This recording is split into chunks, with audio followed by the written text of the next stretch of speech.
1.5 ঘন্টার এটা 11 to 12:30 O question answer 1 ঘন্টা আছে।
মাস্ক কোথায় আপনার? আমি আমারটা ওয়েবিনার হবে ও তাতে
हेलो हेलो। हाँ, मैं 2 मिनट में आता हूँ। हाँ, मैं थोड़ा ओके 2 मिनट में आता हूँ।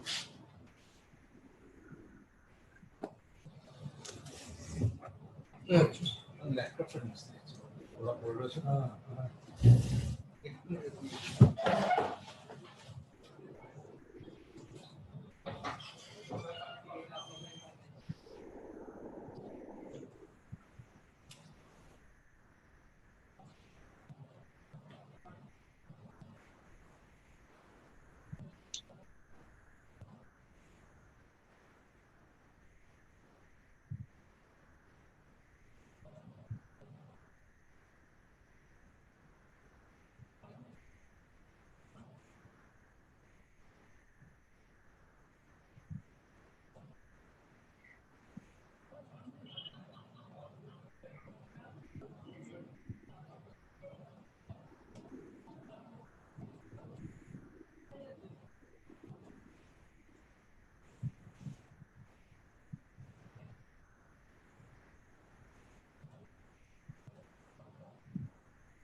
নিশ্চয়।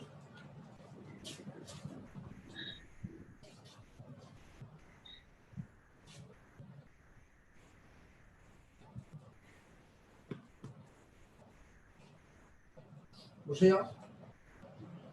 অনুরোধ আসছে। কে কি অনুরোধ? এই সূত্রপাতি ফোন করেছিল লিঙ্ক। বসে বসে করো, বসে বসে করো।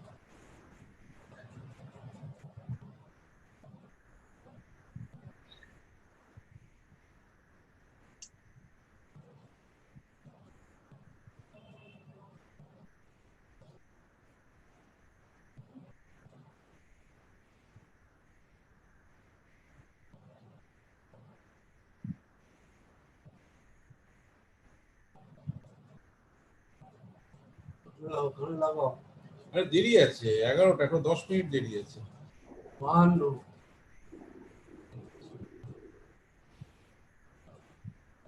তাহলে অসুবিধা নেই, আমি তো করে দিয়েছি। চিন্তার কি আছে? বলছে তো না কিছু বলবে না, বসলেও কথা বলবে, বলেছে 2 মিনিটের মধ্যে আসছে। বলছে।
Sir, Yes.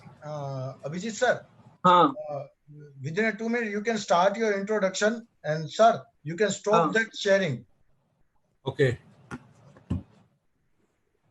After the finishing the introduction, you can start it. Okay. just give me just tell me when should I start. Sir, 10:58 you can start. I am muting myself, so I can not able to tell you. Okay, 10:58. Okay. तो मैं doctor Kundu को mic दे देता हूँ। Okay.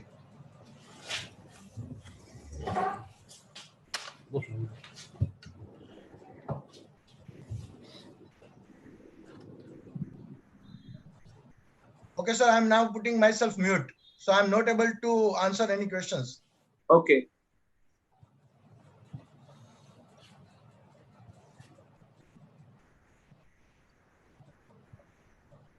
You should tell me when to start. Shall I speak? ना ना ना ना আমি বলে দেবো। First I'll share introduce you, kori. sir, and हाँ, then हाँ. once I'll hand over the session to you, then you can start. It's better if I look at the camera or I look at the screen. Yeah, just 1 minute. In 1 minute we'll start. Okay. So আরো এগিয়ে বসুন। আমি একটু ওদিকটা ঘুরে যাই, তাহলে আপনার মাঝখানে আপনি দেখে নিন, আপনার সেন্টারটা দেখে নিন স্ক্রিনে।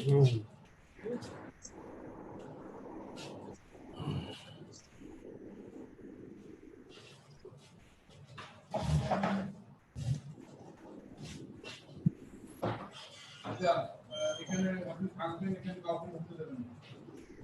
আমাদের জন্য না Interview হচ্ছে online.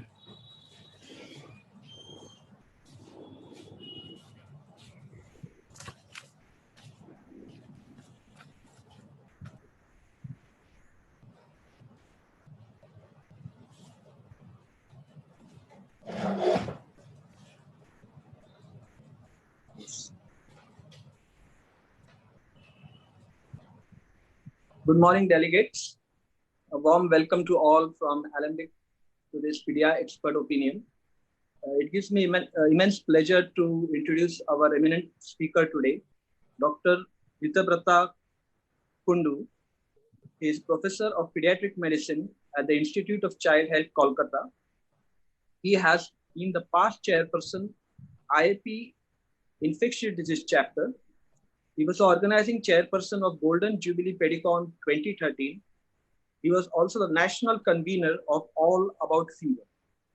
He has several publications to his name, more specifically the Malaria Protocol, Typhoid Protocol, and he has also had several chapters in the IAP textbook of pediatrics.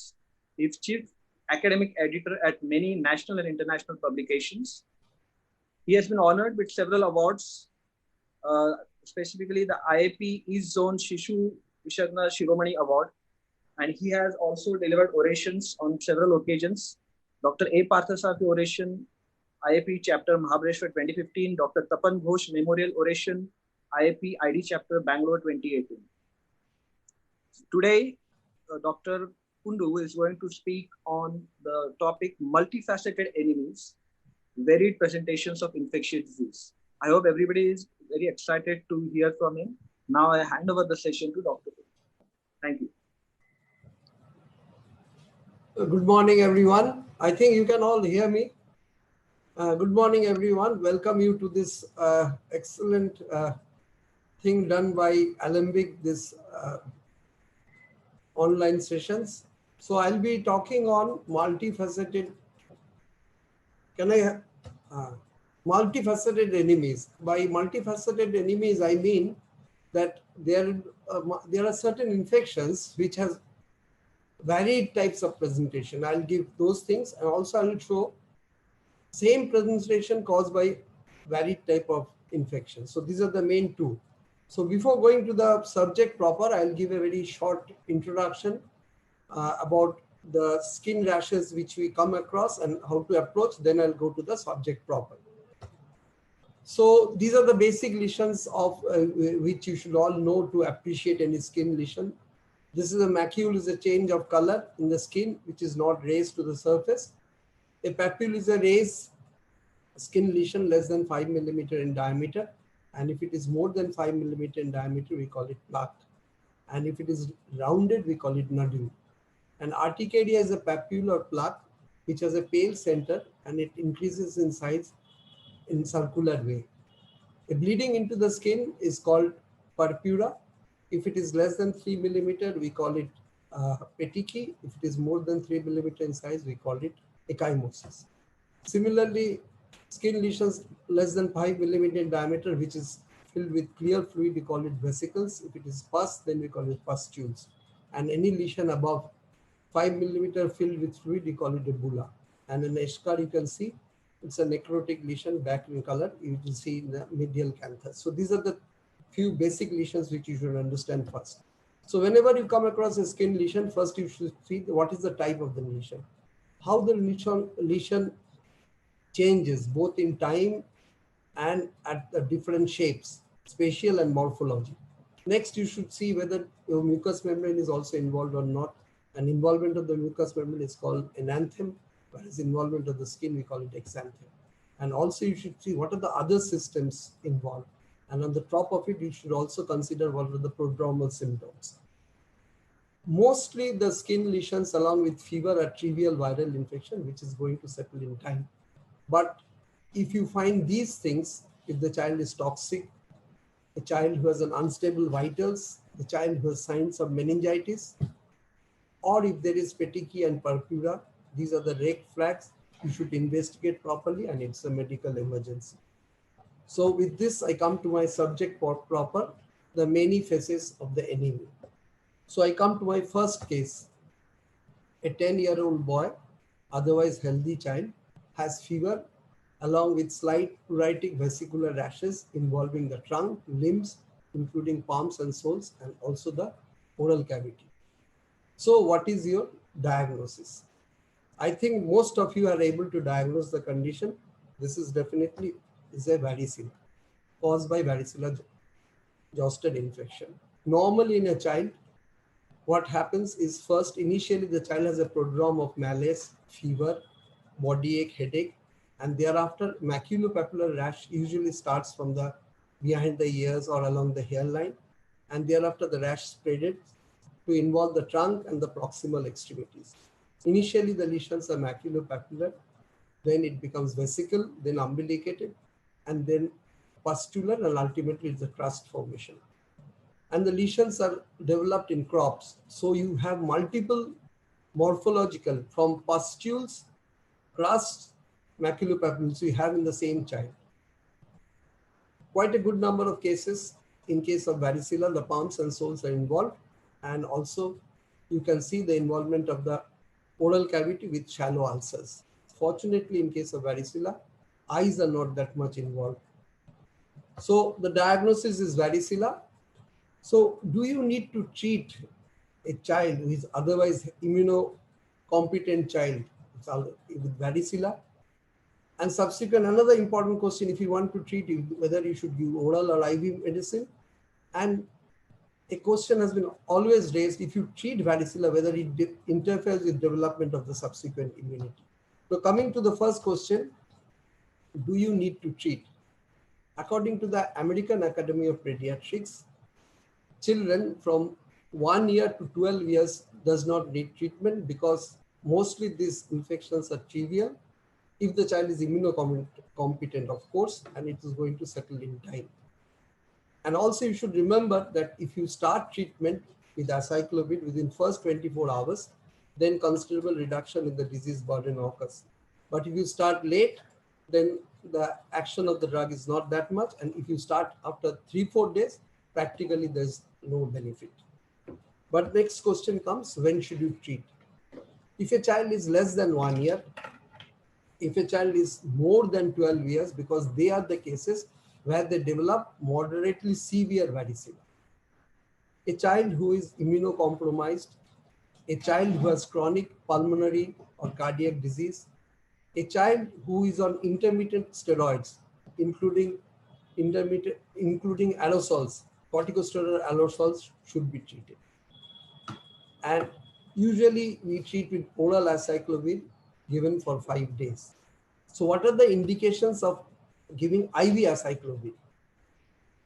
The indications of giving IV acyclovir is those children who are immunocompromised, those children who develop very severe varicella. When you call it a severe varicella, if the number of lesions is more than 300, if the child has a progressive varicella, if the child has a varicella pneumonia, if the child has a varicella hepatitis, varicella encephalitis, and varicella thrombocytopenia. So these are the cases where you should definitely treat with IV medications. But this is the scenario 1 in which the child, usually a trivial disease, an immunocompetent child, which is going to settle in time. Coming to the next scenario, this is an 8-year-old boy who was vaccinated with a single dose of varicella at 1.5 years and has developed slight fever with maculopapular rash, 1 or 2 being vesicular, following an outbreak of chickenpox in the school. It is a breakthrough varicella. So first of all, what is a breakthrough varicella? Supposing if you develop varicella within 2 weeks after giving vaccination, the most likely it is due to wild virus because the vaccine has not yet started its work. If it is between 2 weeks, that means from 14 days to 42 days, it can be due to wild virus, or it can be a complication or side effect of the vaccine virus given. But if it is beyond 42 days, it is mainly due to wild virus.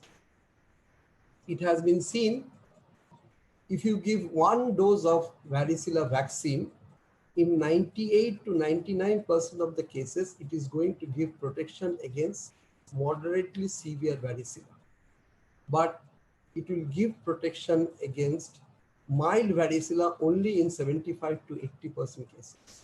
So one dose of varicella vaccine, out of every 5 child given, 1 will develop mild varicella.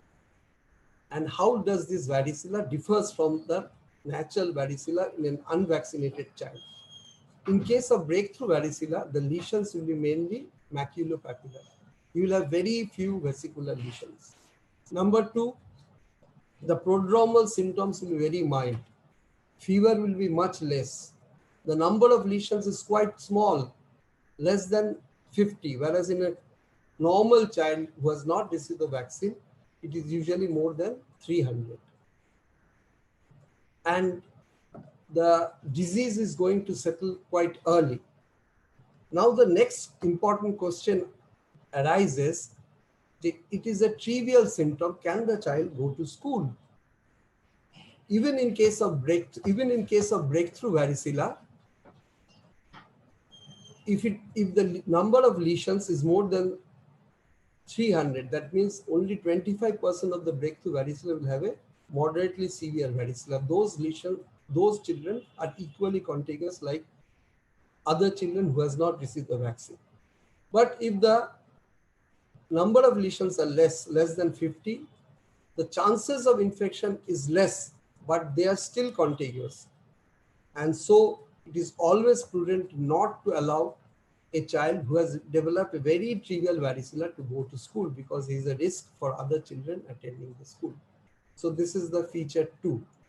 The third feature is this: elderly papules usually develops herpes zoster.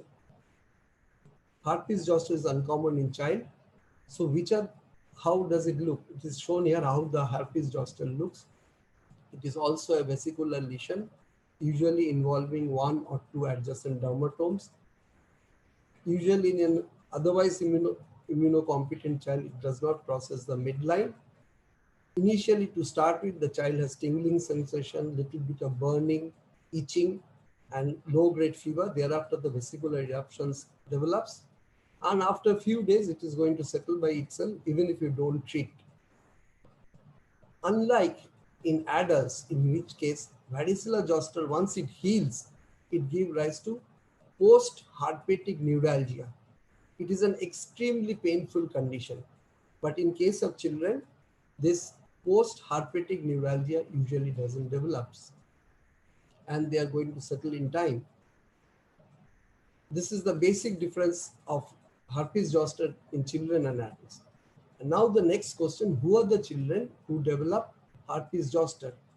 It has been seen that those children who acquire varicella during the fetal life or at birth, and within the first year of life, they have high chances of developing varicella zoster. Now, my next thing, what do you see at the tip of the nose and what to do? You see a small crusted lesion at the tip of the nose. This is known as Hutchinson sign. The nasociliary branch of the trigeminal nerve, which supplies the tip of the nose and the ali nasi, also supplies the cornea. And here it shows that here the tip of the nose is involved. That means the nasociliary branch, the cornea will be soon involved. This is known as Hutchinson sign. It is a medical emergency. If you don't treat this child with IV acyclovir, this child is going to land up with severe form of keratoconjunctivitis, iritis, scleritis, and even he might develop glaucoma. So this is an Hutchinson sign, which is a medical emergency. In these cases, you have to treat with IV acyclovir. Otherwise, in an immunocompetent child, this herpes zoster might not require treatment. It will going to settle in time. So my fourth scenario is that this is a 10-year-old term neonate who has developed rash. Her mother has chicken pox 4 days prior to delivery, but the newborn was not given any medicine following delivery. So what has happened and what was wrong in this case? any mother who develops chicken pox 5 days before or 2 days after delivery is going to transmit the virus to the child, but not going to transmit any antibody to the child. So these newborns are a high chance of developing neonatal varicella. Neonatal varicella is a very severe disease because newborns are partially immunocompromised. They give rise to serious complications in the form of progressive varicella, varicella pneumonia, varicella encephalitis.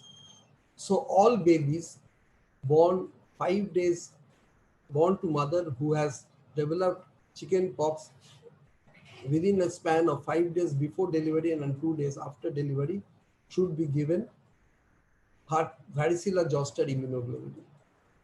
But at times, if varicella zoster immunoglobulin soon after birth, at times it is not available, then you can give IVIG. But again, the concentration of antibodies against chickenpox in IVIG is not exactly known. It is preferable. So you give varicella zoster immunoglobulin. And also you should remember, even if you give varicella zoster immunoglobulin, it does not give a 100% protection. There are quite a good number of children is going to develop varicella. Usually the varicella develops after 7 to 10 days. And once the varicella in the newborn develops, there is no question of giving any oral medication. Here again, you have to treat with IV acyclovir. So these are the 4 important scenarios. The same varicella virus, one causing a trivial infection, another causing a breakthrough varicella, another causing a herpes zoster, another causing a neonatal varicella. Now I come to my, and I have already told, if the neonates develop varicella, how you treat by IV drip. And you see the characteristic of the rash. It's a confluent rash which has involved a good whole entire face, the entire trunk also. So now coming to the next is herpes simplex. Herpes simplex is a virus, and you also know these are 2 types of herpes simplex virus, herpes simplex 1, herpes simplex 2. The general dictum is that any lesions above the belt, that means above the waist, W-A-I-S-T, waist is caused by herpes simplex 1. And those below the belt line is caused by herpes simplex 2. When a person is first seeded with herpes simplex virus, he develops a primary lesion. In case of primary lesion, the disease is very severe because the child or the person who is infected by herpes simplex for the first time in life does not have any protective antibodies. There can be another type of infection known as non-primary first infection. Supposing you are already infected by one type of herpes simplex virus, say type 1. Now you are infected with another type, that is type 2. As because you have some protection against type 1, which gives a cross protection against type 2, so non-primary first infection with a different type of virus will be not that severe. Once the virus enters your body, this herpes simplex virus take refuge in the dorsal root ganglia for the rest of their life. And thereafter, when the things are easy for them, they will call recurrent infection. The infection spreads along the nerves and goes to the dorsal nuclei. And from there, it again comes retrograde, causing herpes simplex disease. It can affect the eyes. It can affect the other mucous membrane, including genitalia. It can affect the skin. And also it can affect the central nervous system. Usually in adults, the herpes simplex does not invade the bloodstream, but there is a difference in neonates. Here, the herpes simplex involves the bloodstream, and that's the reason why neonatal herpes simplex can cause multiple organ disease. It can involve the brain, it can involve the heart, kidney, liver, and even the adrenals. So they have a varied presentation. it has been seen if the mother is suffering from primary herpes simplex, then the chances of giving that infection to the neonate is fairly high. But if the mother is suffering from recurrent herpes simplex, then the chances of giving the infection to the newborn is relatively less. And most of the cases of neonatal herpes simplex occurs during the delivery. And they have three types of presentation. The first type, which is most common, is this. Here you can see the lesions involving the skin. At times they can involve the eyes. Usually the presenting part during delivery, or if forceps are applied around the head, those are the places where the skin lesions develop. And if you look very carefully, unlike neonatal varicella, which I've shown you before, herpes simplex skin lesions occurs in crops. There is lesions which conglomerate in a part of the skin, and there is a normal skin there. So lesions are usually seen in crops. And this is the first type where usually you have involvement of the skin, eyes, and here the disease presents usually 5 to 11 days after delivery. Even if you don't treat the disease, it might settle in time, but thereafter there will be a progressive disease which might involve the other parts and causing severe damage to the child. So all cases of neonatal herpes simplex needs treatment. So this is the first presentation. This is the second presentation. Here, neonatal herpes simplex involving the central nervous system. It might be associated with or without skin lesions also. And the central nervous system neonatal herpes simplex has manifestations just like neonatal meningitis. They can come with refusal of feed, opisthotonus, hypertonia, seizures.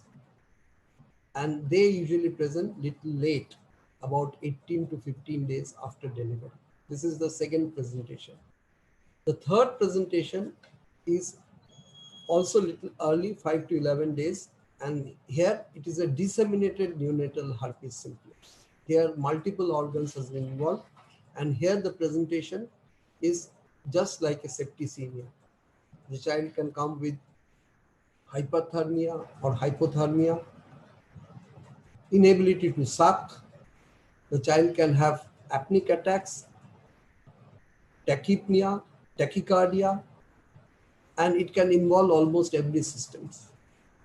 These three conditions are extremely dangerous, and if you don't treat, the child is going to suffer, is going to die in most of the cases, and even if they survive, they will have some chronic problems involving the brain and other vital organs for the rest of the years. So often in the history, you don't have any history of maternal herpes simplex. So any child presenting with papulovesicular rashes with crusting in crops, you should think of neonatal herpes, and you should diagnose, send a scraping from the skin lesions. You can culture the virus, or the best way to diagnose is to do a PCR, which is now more or less available every part of the country. Or you can do a PCR in the CSF, and all these cases needs treatment with acyclovir, IV treatment, and the treatment should be continued for as long as 21 days.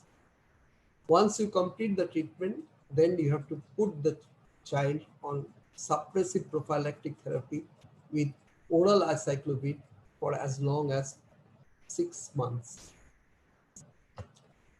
So this is another question for the audience. This child has fever with vesicopapular lesion in the lips, with a crusted lesion over the thumb and a few vesiculopustular lesions.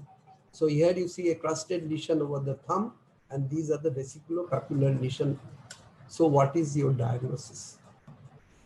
I think most of you is able to diagnose this But those who are still not able to diagnose, there's another clue for them.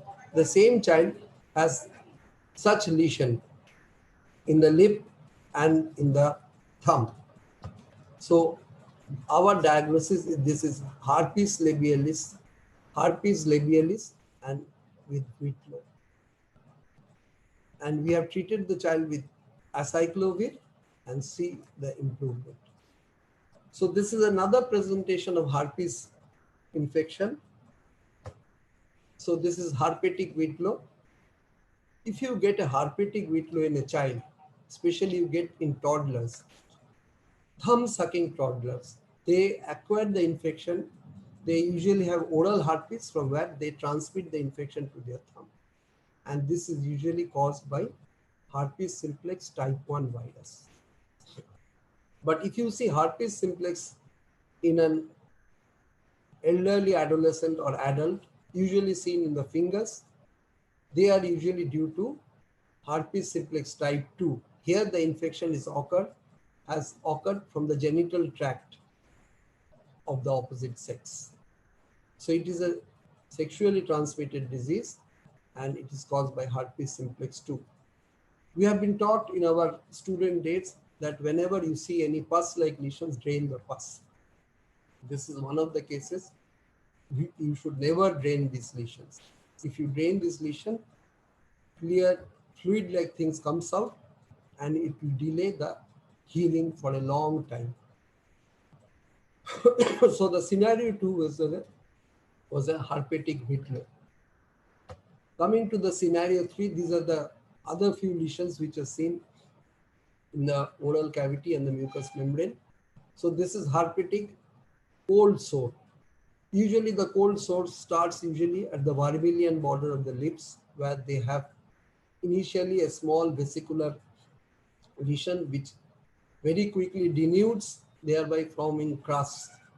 The child has fever and other systemic symptoms, but these lesions usually heal even if you don't treatment, and they don't leave behind any scar. Once the child has a herpes labialis, the child will have recurrent herpes labialis. This is known as cold sore. Whenever the child even has some other disease which depresses the immunity to some extent, he will present with these cold sores. These cold sores, they usually do not cause much problem and they usually settles in time. They themselves does not suffer from any problem, but these are the recurrent herpes simplex. They are a nuisance for the society because they continuously transmit the infection. The third important infection we come across with herpes simplex is herpetic gingivostomatitis. These are also ulcerative lesions which involves both the anterior and the posterior part of the mouth, including the pharynx. Here the tongue, lips, buccal mucosa, soft palate, everywhere it is involved. This is in striking contrast with another very common infection of the oral cavity caused by enterovirus, Coxsackie aurico. It's known as herpangina. Whereas in herpangina, it is the posterior part of the mouth is involved. In case of herpes, it is both the anterior and the posterior. If this herpetic gingivostomatitis occurs in a small kid less than 2 years of age, it is an extremely painful condition. The child has high fever, will keep the mouth open and constantly drooling, and will refuse taking even water. In those cases, you have to admit the child, give IV drip until and unless this lesion settles. Herpetic gingivostomatitis occurring in the adolescent, their initial lesions, ulcerative lesions, are very short lasting. And when you examine them after 3-4 days, they will resemble just like gas pharyngitis, group A streptococcal pharyngitis. You have given antibiotics for 7 days, there is no improvement. Then you think they might be case of herpetic gingivostomatitis. So this was the scenario 3 of herpes. Now we'll come to another very severe and life-threatening condition developed with herpes. So this is eczema herpetica. Herpes simplex infection, when it involves the skin, is usually trivial infection, but if the child has underlying eczema, if the child has severe malnutrition, then it is a very severe disease. Here it is shown, it is known as eczema herpeticum. This is a medical emergency, also needing IV acyclovir. So this is the fourth scenario. This is a scenario. Take a very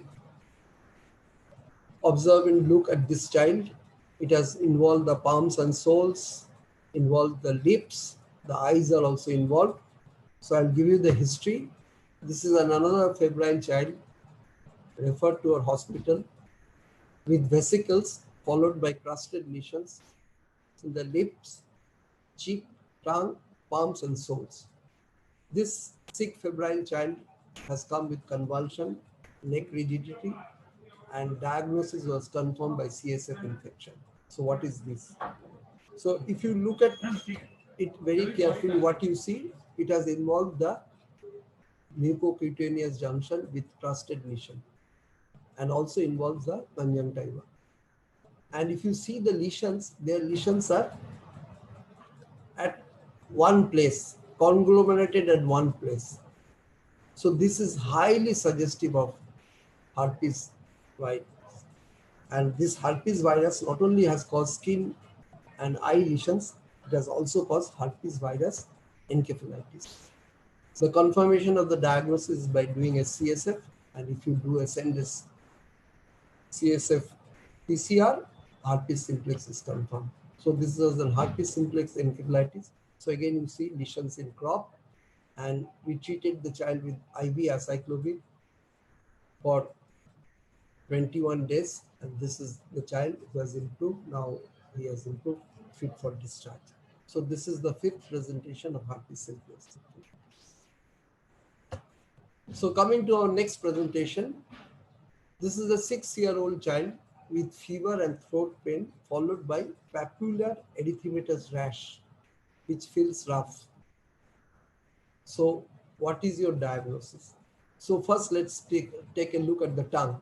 So what the tongue shows? This tongue is known as white strawberry tongue. The tongue is coated, but against the coated background, the papillomatous villi are standing out, known as white strawberry tongue. And this has a papular erythematous rash. And if you put your hands over the rash, you will have a sandpaper-like feel. So this is a highly characteristic of, let's see the next picture. So after the same child, after 3 to 4 days, discommission has started. Flecks of tissues are coming out, especially from the flexus, from the axilla, from the neck, and the white coated tongue has now taken this appearance. This is known as red coated tongue. So what is your diagnosis? So the diagnosis is written on the face of the child. This is a case of scarlet fever. Scarlet fever occurs in gas pharyngitis, group A streptococcal pharyngitis. In those, you know, group A streptococcal evaporates and erythrogenic toxins. Those person who does not have an antibody against this erythrogenic toxin is going to develop scarlet fever. And scarlet fever usually presents with skin rash, which is known as the name suggests, scarletiniform rash, along with sore throat. Scarlet fever is not a hallmark of only group A streptococcus infection. It can also, scarlet fever can follow staphylococcus infection. So how does scarlet fever caused by group A streptococcus differs from staphylococcus? In case of group A streptococcus, there will be sore throat, extreme pain or deglutition. But if it is a staphylococcus, then you usually don't get sore throat. Again, penicillin or amoxicillin is the drug of choice, and you have to give medicine for 2 weeks, then you're going to save the child. So this is another case of scarlatiform rash. Here you see a 2-year-old extremely irritable child has fever for last 4 days with scarlatiform maculopapular rash over the face, over the tongue. And if you examine very carefully, her lips are red, cracked, and he has a swollen edematous finger. So what do you think? So scarlet fever, as I told you before, is a disease usually seen in between 5 to 15 years of age, but this is a lesser age group. So what is your diagnosis? Yes, I think most of you have properly diagnosed. I'll give some more clue. So this is the tongue, which is glazed, red strawberry tongue. It shows bulbar, non-purulent bulbar conjunctivitis. There is scaling, disformation has start from the fingers, and this is the lip. So rightly you have diagnosed is a Kawasaki disease.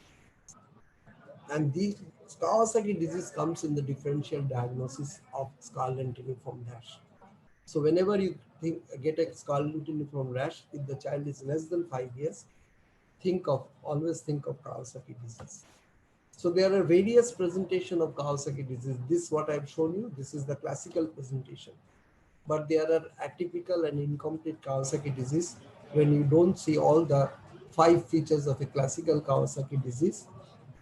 You can have less features. And also Kawasaki disease can present with various other features. And so Kawasaki disease can present with acute abdomen. Kawasaki disease can present with encephalitis. Disease can present with lymphadenitis, and there are various varied presentation. And always keep in mind these days, any prolonged fever with a very extremely irritable child with high CRP, think of Kawasaki disease. So what are the other causes of diffuse scarlet from rash? Other viral exanthems like measles can cause scarlet from rash. If you have a toxic shock syndrome, usually any toxin producing organism like Streptococcus, Staphylococcus can give rise to toxic shock syndrome, and also drugs can cause scarlet from rash.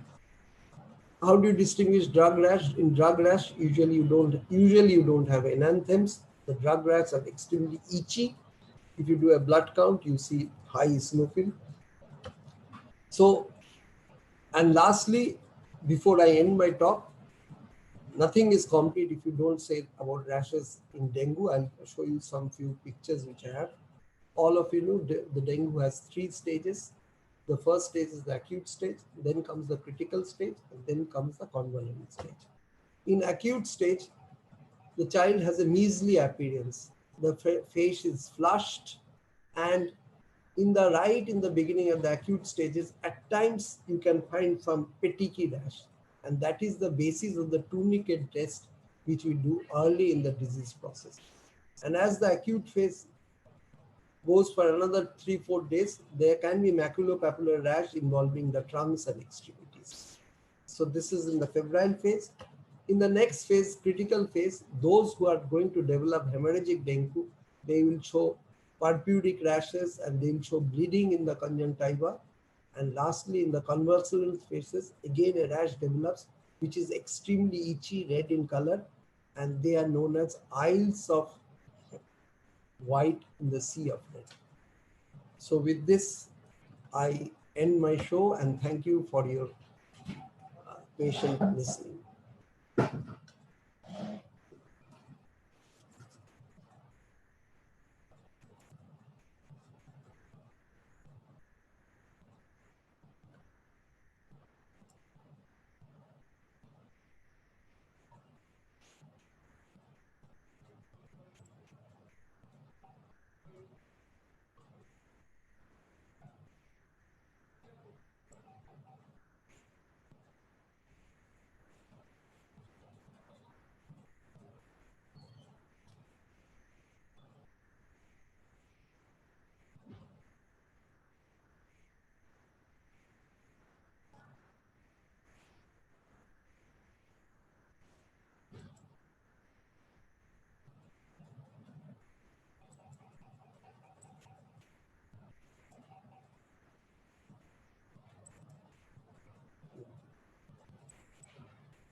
Is there any question? Hello, can you hear me? Yes, sir. Is there any question? I should wait. No, sir. There is no question. You answered all the questions. Okay, so now we are ending the session, sir. Thank you for the nice information about the peace and all that. Thank you, sir. Thank you.